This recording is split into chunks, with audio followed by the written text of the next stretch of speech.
Michel Savaric is a lecturer at the Université de Franche-Comté in France, where he is a member of the Centre de recherche interdisciplinaire et transculturel. His latest publications include Le catholicisme, toujours partie intégrante de l'identité irlandaise, and Les élections du 12 décembre 2019 en Irlande du Nord, la partition, question centrale. He also co-edited Brexit and its discontents for the Observatoire de la Société britannique. He currently studies the history of Northern Ireland. Today, Michel's presentation is entitled That Much Maligned Ulster Protestant Community.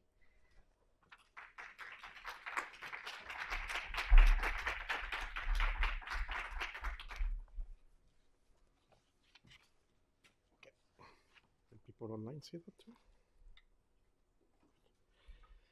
Okay. It is a euphemism to say that Northern Ireland Protestants attract little sympathy in the whole wide world. A report from the Arte Regard magazine was, for example, released in October 2021 on the Franco-German TV channel. It was entitled La poudrière du Brexit, l'Irlande du Nord en proie à de nouvelles tensions. Brexit's powder keg, rising tensions in Northern Ireland.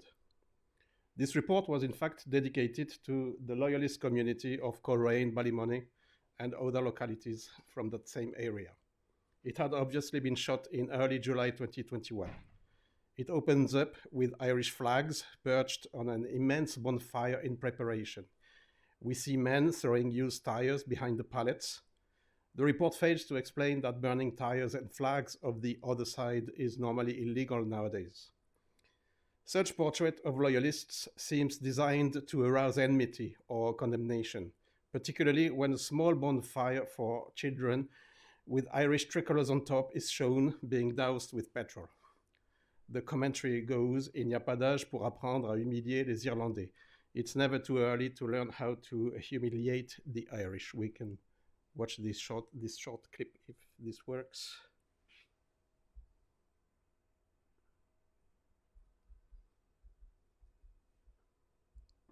Œil pour œil, dent pour dent. Chris veut nous montrer une plaque commémorative à la mémoire d'un loyaliste tombé au combat, comme il dit. Voici une autre peinture. Ce jeune garçon avait 19 ans. Et malheureusement, il a été tué. On a grandi ensemble. Il vivait à 2 maisons de chez moi. On était amis, même s'il était quelques classes au-dessus de moi. C'était vraiment un chic type. On faisait du foot ensemble. C'était un des meilleurs joueurs.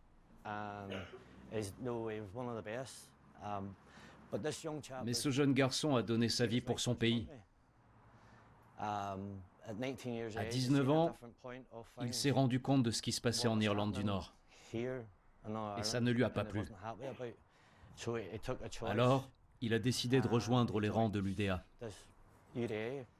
Ce qu'il oublie de dire, c'est que l'UDA est une organisation paramilitaire loyaliste et que le jeune homme n'a pas été assassiné par des terroristes de l'IRA, mais par une bombe qui lui a explosé dans les mains et qu'il était lui-même en train de fabriquer.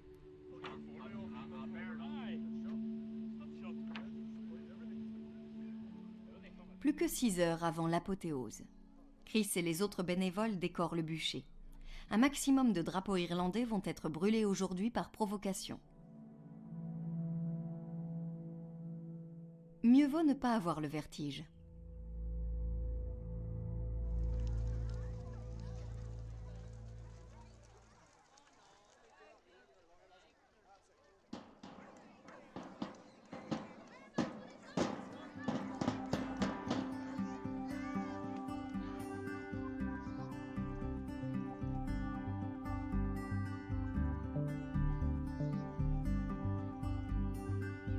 Les enfants qui ne peuvent pas veiller jusqu'à minuit ont droit à un bûcher spécial, là aussi avec des drapeaux irlandais.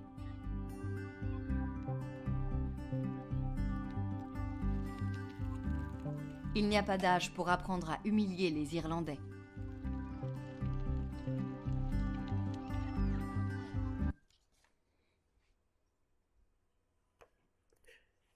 We may question the deontology of this type of journalism. These loyalists who had opened up the doors to their homes to camera crews probably did not expect to be portrayed in such negative light. The underlying message of the report was that Brexit had reawakened community tensions in Northern Ireland and that the potential for violence was high. International journalists generally tend to defend the downtrodden Catholic community. This is certainly the case in France, where from Le Figaro to L'Humanité, there seems to be a consensus in favor of a nationalist view of the Northern Irish conflict. Serge Chalandon, for example, has just published the reports he wrote for Libération between 1977 and 2006 in a book of which the title is Notre revanche sera le rire de nos enfants. This is a famous quotation from Bobby Sands, which adorns the Sinn Féin offices in West Belfast. In her book, Bear in Mind Is Dead, John Carson's journalist friend, Susan McKay, whom she quotes at the beginning of The Raptures, made an ironical reference to this sentence when talking about the brutal killing of Eamon Collins. The former IRA man had published his memoirs in the early days of the peace process. At the end of his book, he spoke of his wish to restore his family farm and see his children laugh and play in there. McKay wrote, I thought of the line from Sounds, so favored by Republicans, our revenge will be the laughter of our children. The IRA burned the house down, and then they murdered Eamon Collins. The ruin stands there, a monument to anger and hatred and revenge. In his 1981 articles dedicated to the hunger strike, Serge Chalandon clearly espoused the Irish Republican struggle. The journalist had a long-standing friendship with Dennis Donaldson, when it turned out in late 2005 that the man with his arm resting over Bobby Sands' shoulder on that famous photograph taken in Lankesh in 1975 had been a British agent for perhaps 20 years, the Frenchman was badly shaken. Chalandon wrote 2 books inspired by Donaldson's story, Mon Traître, and its sequel, Retour à Killybegs, for which he received the Grand Prix du Roman de l'Académie Française. In these 2 novels, which were adapted into plays and graphic novels, Protestants are exclusively seen as anti-Irish, alien, and hostile. The predominance of the nationalist narrative can also be seen in the work of photo reporters. Yann Morvan, for example, documented the riots and demonstrations at the time of the hunger strikes. Hooded men, paramilitary uniforms, Catholic priests, RUC officers, British soldiers, a rally organized by Ian Paisley and Peter Robinson, chaos, mayhem, violence. In the 1980s, Northern Ireland was a training ground for budding war photographers. It was cheap, easily accessible from Paris, and relatively safe for reporters. Gilles Favier started his career this way in Belfast in 1981. He has kept going back there again and again, and also published his photographs in a book. They have captions such as 1983, 2 soldats de l'INLA montant la garde devant le cercueil de l'un des leurs tués par l'armée anglaise Armagh. Armagh, 1983, 2 INLA soldiers stand guard by the coffin of one of theirs killed by the English army. Or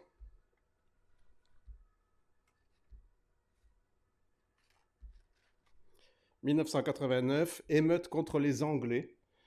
Un jeune républicain blessé par une balle plastique, New Lodge Road, Belfast Nord. New Lodge Road, North Belfast.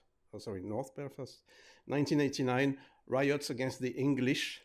Young Republican hit by a plastic bullet. In French, Britannique is too much of a mouthful. So it is always Anglais. L'armée anglaise. Les Anglais. There's an example that's from a comics called Tower by Goethals. It's a series.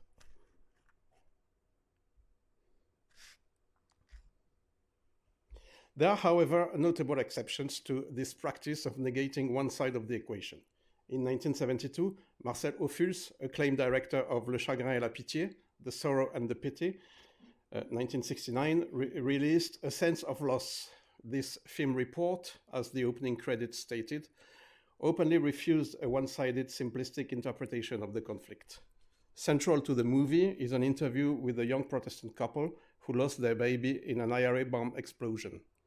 They are very moving as they share their grief in a very dignified way without any expression of hatred or sectarianism.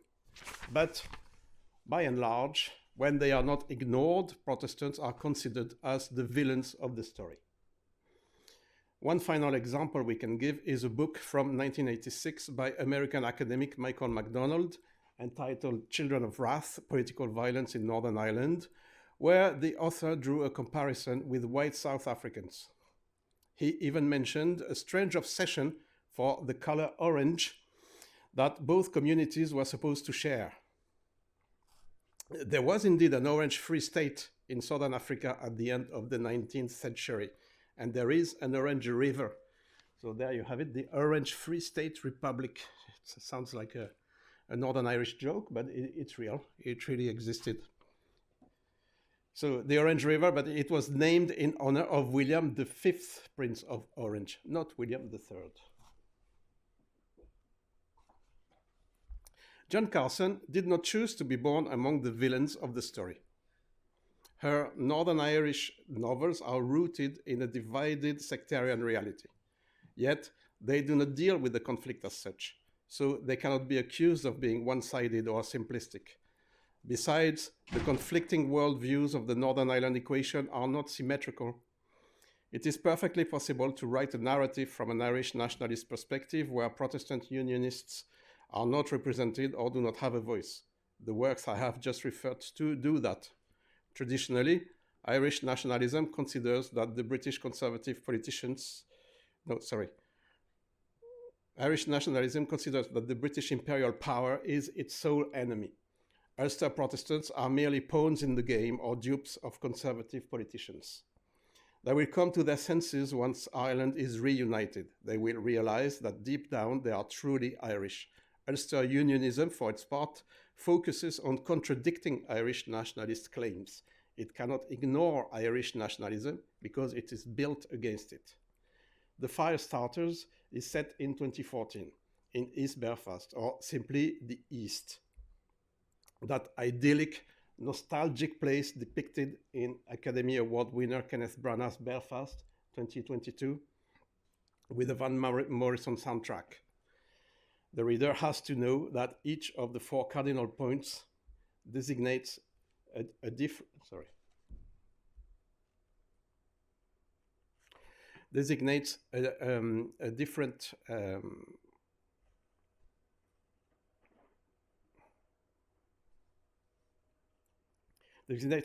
version of the capital city, which is not a capital, even if it is the seat of a parliament, and a government which sometimes function.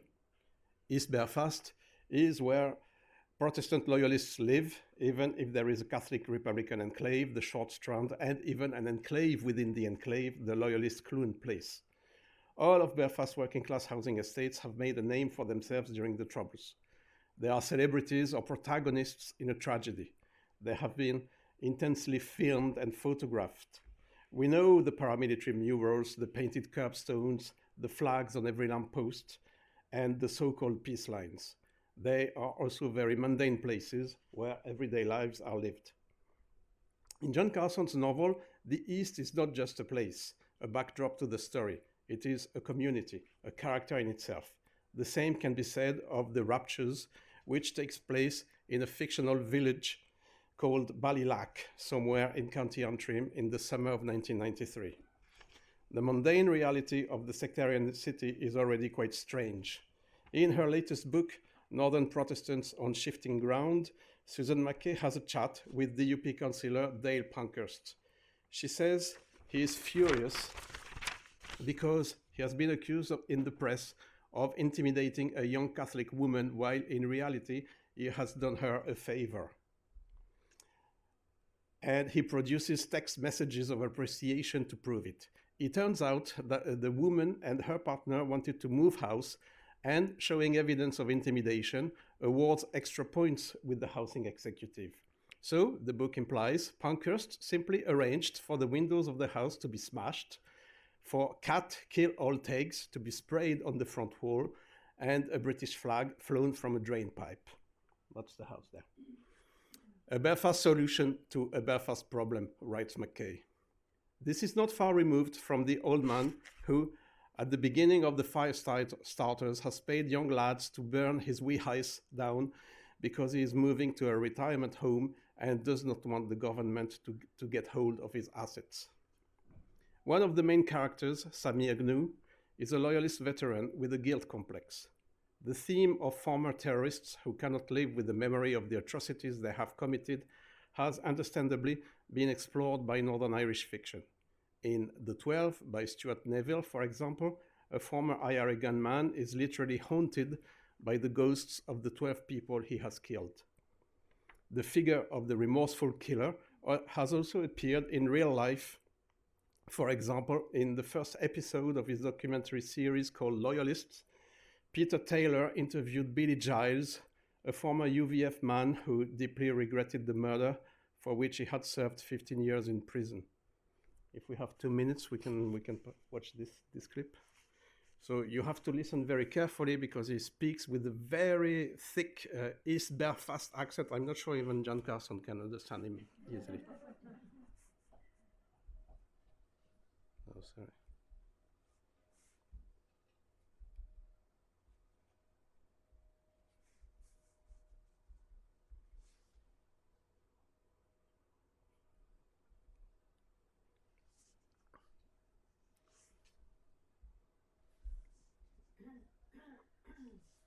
Right, somehow, yeah, I think it should work now.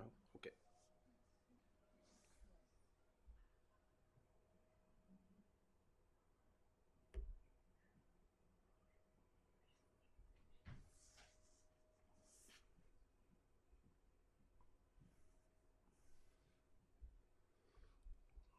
The video doesn't seem to want to start, I don't know.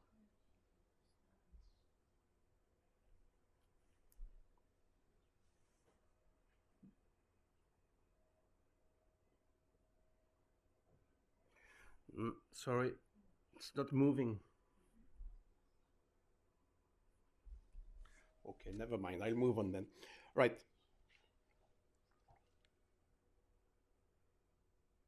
A few weeks later, Billy Giles committed suicide.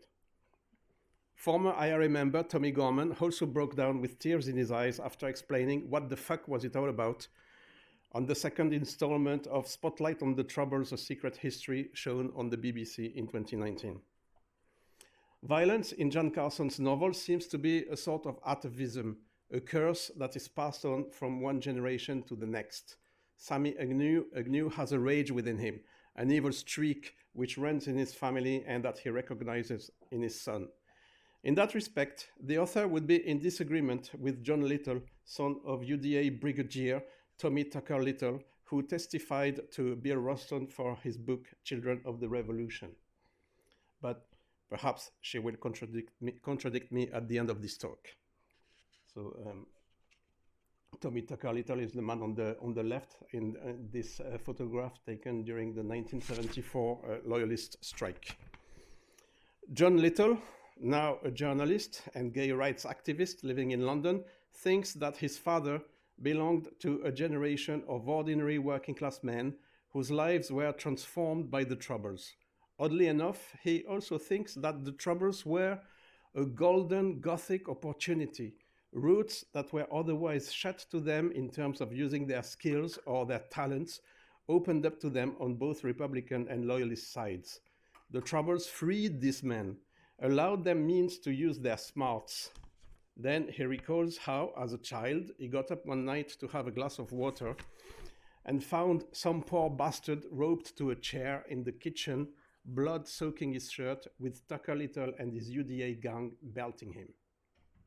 So reality in Northern Ireland is indeed strange.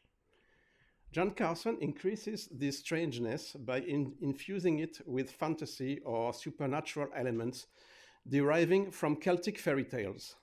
In The Firestarters, the other main character, also a father, whose story is told in the first person, meets a mermaid. So that's a mermaid on the wall of Clonfert Cathedral in County Galway. In The Tale of the Sea Maiden, the creature promises the poor old fisherman plenty of fish in return for his son. In the novel, the siren gives the man a daughter. The children, called unfortunate children, could be changelings, human-like creatures left in place of babies stolen by fairies, or they could be other legendary monsters. In The Raptures, Irish lore is very much present with the raggedy tree. Usually, rag or raggedy trees are close to a well or a spring and have the magical power to cure sickness. They are inhabited by the fairy folk. In the novel, the healing powers of the tree seem to be reversed. So, John Carson subverts Irish culture. You do not expect, indeed, to encounter an Irish mermaid in the Protestant heartland of the post-industrial city of Belfast. Protestants are supposed to be excluded from the mythical Gaelic past of Ireland. You do not expect to find a fairy tree in Ulster's Bible Belt.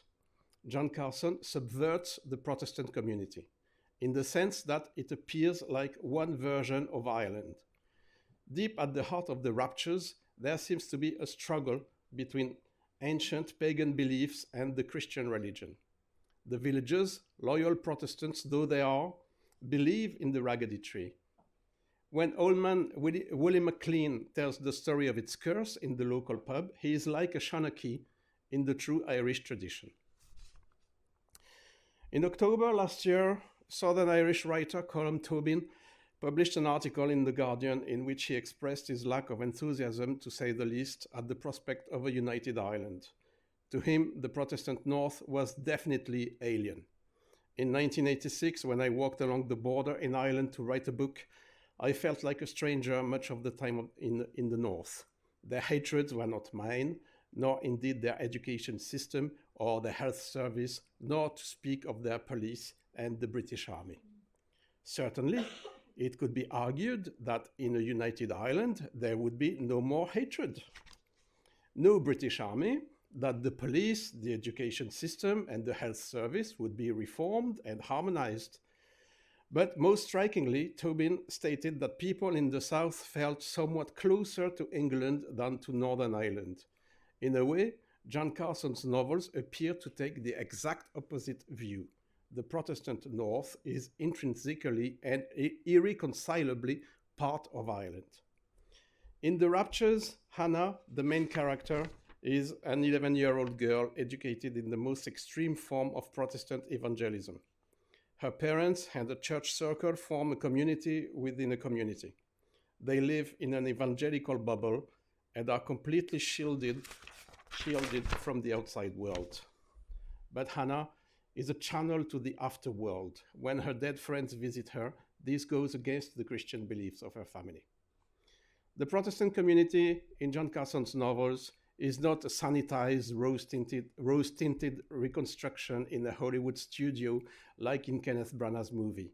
They are bigotry, narrow-mindedness, sectarianism, racism, sexism, and violence in her books. However, there are also quirkiness, zaniness, humanity, and common decency. Protestants love their children too, as Sting would have said. And John Carson shows they do exist as a society of their own on the island of Ireland. They are not some sort of false consciousness that will disappear after Ireland is reunited, nor a colonial elite that can be sent back to Great Britain, as the aforementioned international journalists who support or supported the Republican cause seem to think, more or less consciously. In that sense, but she probably disagrees with this, John Carson's books are deeply political. Thank you.